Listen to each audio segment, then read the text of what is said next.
Item ಯಾವುದೇ ಇರಲಿ try ಮಾಡಿ ಆಚಿ ಚಿಕನ್ ಮಸಾಲಾ. ರಾಜಕೀಯ ವಿಚಾರಕ್ಕೆ ಸಿಎಂ ಕಚೇರಿ ದುರ್ಬಳಕೆಯ ವಿಚಾರವಾಗಿ ಆರ್ ಅಶೋಕ್ ಮಾತನಾಡಿದ್ದಾರೆ. ಸಿದ್ದರಾಮಯ್ಯಗೆ ಬರ್ತಾ ಮರವು ಜಾಸ್ತಿ ಆಗ್ತಿದೆ. ವಿಧಾನಸೌಧದ ಕಚೇರಿಯಲ್ಲಿ ಚರ್ಚೆ ಮಾಡಿದ್ದು ತಪ್ಪು ಅಂತ ಬೆಂಗಳೂರಿನಲ್ಲಿ ವಿಪಕ್ಷ ನಾಯಕ ಆರ್ ಅಶೋಕ್ ಇದನ್ನ ಖಂಡಿಸಿದ್ದಾರೆ.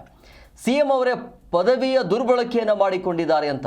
ಯಾಕೆ ಅಂತ ಹೇಳಿದ್ರೆ ಚುನಾವಣಾ ವಿಚಾರ ಅಲ್ಲಿ ವಿಧಾನಸೌಧ ಕಚೇರಿಯಲ್ಲಿ ಚರ್ಚೆ ಆಗಿದ್ದು ಅನ್ನೋದು ಅದು ತಪ್ಪು ಅಂತ. ಸೊ ತಮ್ಮ ಪದವಿಯನ್ನು ಸಿಎಂ ಅವರೇ ದುರ್ಬಳಕೆ ಮಾಡಿಕೊಂಡಿದ್ದಾರೆ ಅಂತ ಹೇಳಿಕೆಯನ್ನು ಕೊಟ್ಟಿದ್ದಾರೆ. ಬರ್ತಾ ನಮ್ಮ ಸಿದ್ದರಾಮಯ್ಯನವರು ಮರವು ಜಾಸ್ತಿ ಆಗ್ತಾ ಇದ್ದು ಅಥವಾ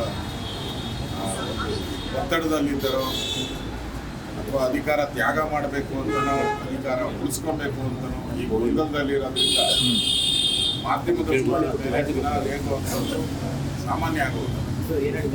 ವಿಧಾನಸೌಧ ಕೊಠಡಿಯಲ್ಲಿ ರಾಜಕೀಯ ಚರ್ಚೆ ಮಾಡಬೇಕಾದ್ರೆ ಅವ್ರ ಪಾರ್ಟ್ ಆಫೀಸ್ ಇದೆ, ಆಗೋಬೇಕು ಅಂದ್ರೆ ಅವ್ರ ಮನೆಯಲ್ಲೂ ಚರ್ಚೆ ಮಾಡ್ಕೋಬೋದು, ಅದಕ್ಕೆ ಯಾವುದು ಅಭ್ಯಂತರ ಇಲ್ಲ. KPCC ಕಚೇರಿ ಇದೆ, ಮತ್ತು KPCC ಅಧ್ಯಕ್ಷರಿದ್ದಾರೆ.